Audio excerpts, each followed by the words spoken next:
Ternyata pernikahan antara Thorik dan Alia itu tidak mengakhiri keviralan hubungan mereka dan apa yang ada di antara orang-orang ini. Siapa saja? Atta dan Aurel serta Fujianti Utami yang ternyata belum menemukan kekasih di saat Thorik dan Alia menikah kemarin.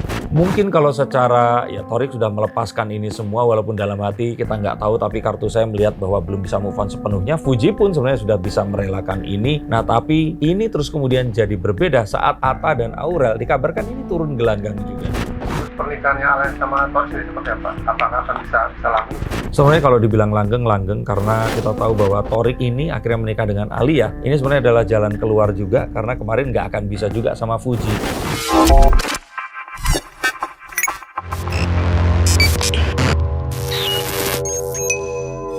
Halo Science-Seekers, kembali berjumpa bersama saya Denny Darko. Tidak ada yang namanya misteri, yang ada adalah tanda-tanda yang kita semua coba untuk mengerti. Ternyata pernikahan antara Thorik dan Alia itu tidak mengakhiri keviralan hubungan mereka dan apa yang ada di antara orang-orang ini. Siapa saja? Atta dan Aurel serta Fujianti Utami yang ternyata belum menemukan kekasih di saat Thorik dan Alia menikah kemarin. Bahkan terdengar sebuah selentingan kabar bahwa Atta dan Aurel diduga di sini itu saling sindir dengan Fuji, terutama berkaitan dengan tas yang saya nggak terlalu mengikuti, tapi sebenarnya kalian mungkin lebih tahu. Sebenarnya apa yang terjadi? Karena kemarin juga saya baru membahas apakah ternyata nantinya Alia ini akan menjadi menantu yang lebih dicintai oleh keluarga Halilintar dibandingkan Aurel. Tapi sebelum itu, yuk kita akan bahas dan kita bersama dengan teman-teman dari SG Entertainment yang tentu saja akan membimbing saya dan mereka lebih mengetahui tentang berita yang sedang bergulir. Mas, ini setelah pernikahan Alia sama Thorik ya, masih panas ya hubungan antara keluarga Gen Halilintar dengan Fuji. Seperti apa sih melihatnya? Sebenarnya kalau dibilang panas ini karena bukan dari merekanya, tapi lebih dari para fansnya ini tadi. Yang dimotori oleh tentu saja dan tidak lain tidak bukan ibu-ibu dan remaja putri yang ada di dalamnya. Mereka ini sangat-sangat loyal dan fanatis dan mereka itu kalau menyerang udah nggak babi bu lagi. Jadi kalau saya pikir selama ini masih terjadi, ini semua nggak akan selesai dalam waktu dekat. Dan saya pikir hingga akhir tahun ini masih akan banyak hal yang akan jadi gorengan renyah. Tapi kalau baik-baiknya kenapa tidak datang ya si Fuji itu pernikahan? Diundang atau nggak sih? Kalau saya pikir nggak ada undangan secara resmi dan karena tahu nggak akan diundang dan kita tahu bahwa diundang pun mungkin nggak akan datang ya. Jadi kalau saya kira sih ini terlalu banyak hal goib di antara dua orang ini tadi, antara Thorik dan Fuji. Mungkin kalau secara Thorik sudah melepaskan ini semua walaupun dalam hati kita nggak tahu, tapi kartu saya melihat bahwa belum bisa move on sepenuhnya. Fuji pun sebenarnya sudah bisa merelakan ini. Nah tapi ini terus kemudian jadi berbeda saat Atta dan Aurel dikabarkan ini turun gelanggang juga. Akan seperti apa hubungan mereka sendiri dengan kan panas sindir-sindiran? Saya kira sih sebenarnya yang paling ironi adalah ini mendatangkan traffic dan duit ya. Nah, kalau mereka ini nggak dalam hubungan yang sekarang, saya pasti akan mencurigai mereka berdua ini bisa saja settingan. Tapi saya melihat bahwa sepertinya Aurel di sini itu menjadi seorang kakak perempuan, menantu yang baik, membela adik menantunya. Dan membelanya juga nggak di depan Fuji, tapi membela di depan para fans Fuji yang memang mereka ini kalau sudah fanatis kan apapun ini dikatakan ya. Tapi itu pun juga terjadi pada fans Thorik dan Alia juga. Jadi saya pikir sih ini perseteruan antara para fans yang terus kemudian menarik orang-orang yang sebenarnya nggak secara langsung berkepentingan untuk ikut di sini.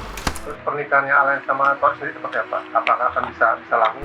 Sebenarnya kalau dibilang langgeng karena kita tahu bahwa Thorik ini akhirnya menikah dengan Alia. Ini sebenarnya adalah jalan keluar juga karena kemarin nggak akan bisa juga sama Fuji. Nah Alia pun sebenarnya menganggap ini adalah sebuah saat yang tepat dan menikah dengan Thorik yang juga nggak pernah ada cerita negatif tentang pria ini tadi. Ya ini jadi satu hal yang bagus juga. Jadi kalau saya pikir sih keduanya ini memang cocoknya itu saling menikah bareng sama satu sama yang lain. Malah kalau Thorik nikah sama Fuji ini jadi berbeda. Saya melihat bahwa pernikahan mereka ini mungkin akan baik-baik saja kecuali Thorik ini belum move on.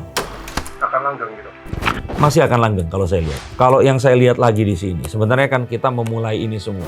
Ini mohon maaf, kita melihat dari sisi yang mungkin lebih kelam lagi. Kita tahu bahwa Thorik di sini itu adiknya Atta dan saya tidak mengenal Thorik sebagai seorang Thorik. Atta Halilintar sebagai seorang YouTuber kita tahu mengangkat keluarganya yang memang pernah terkenal tapi nggak terlalu terkenal juga. Tapi terus mengentaskan keluarganya, bahkan adik-adiknya. Tapi Thorik, ini saya lihat Thorik sebagai adiknya Atta Halilintar. Ditambah lagi saat pacaran dengan Fuji, kita akan tahu Thorik ini sebagai sebagai pacarnya Fuji, bukan sebagai Thorik Halilintar. Nah, saat terus kemudian dia melepaskan hal itu tadi, terus kemudian dia memiliki hubungan dengan Alia, yang artinya apa? Bahwa Thorik di sini harus menemukan satu jati diri untuk dirinya, agar dia ini tidak terlalu diasosiasikan dengan orang-orang di masa lalunya ini tadi. Dan yang paling memang sengsara adalah diasosiasikan dengan Fujianti Utami. Nah, maka saya katakan pernikahannya akan langgeng, asalkan Thorik di sini tahu bagaimana cara dia menemukan jati dirinya, tahu untuk menempatkan dirinya di depan para haters dan juga loversnya, dan tahu untuk memanage semua isu yang ada ini tadi.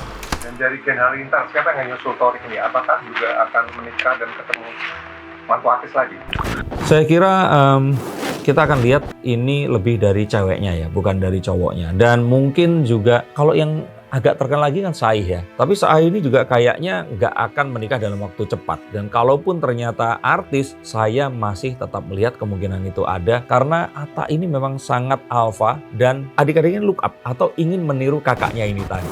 Inilah mengapa akhirnya Thorik pun di sini itu nggak terus menikah dengan seseorang yang hanya biasa-biasa saja. Yang walaupun kalau saya pribadi ditanya Alia sebelum akhirnya dengan Thorik, saya nggak terlalu mengikuti dia ini apakah pemain sinetron, apakah penyanyi, saya kurang mengikuti. Tapi ya dua orang ini adalah influencer yang kehidupan sehari-harinya disukai dan juga diikuti, dan ya mereka adalah orang yang memiliki penggemar yang cukup setia dan akhirnya disatukan dengan pernikahan ini tadi. Saya kira apapun yang terjadi, kita tetap ingin bahwa mereka ini fokus kepada kehidupannya, yang mungkin ini juga akan sulit karena memang pekerjaannya berkaitan dengan sosial media. Tapi apapun itu jangan terlalu mendengarkan dan melihat apa yang para netizen katakan, dan tidak terpancing atas hal ini tadi. Terutama ini semua akan dimotori oleh Thorik yang akan membawa semua hal-hal untuk menuju ke yang baik, bukan malah ke yang buruk. Tapi itu semua harus dimulai dengan dirinya mencari jati diri untuk menjadikan Thorik ini seorang apa. Apakah bakat yang dilakukannya? Apakah bisnis yang akan dikelolanya nanti? Dan ini semua harus dilakukan sebelum nama di sosial medianya yang secara natural pasti akan semakin turun dan akan digantikan oleh adik-adiknya yang lainnya nanti. Untuk berita tentang selebriti, apa yang terjadi di antara mereka, pastikan kalian menonton di channel ini dan juga channel yang menjadi rujukan saya, yaitu SG Entertainment. Terima kasih atas dukungan kalian selama ini, dan untuk kalian semua yang ingin dibacakan kartunya jangan sungkan untuk menghubungi. Terima kasih, sampai jumpa dan salam.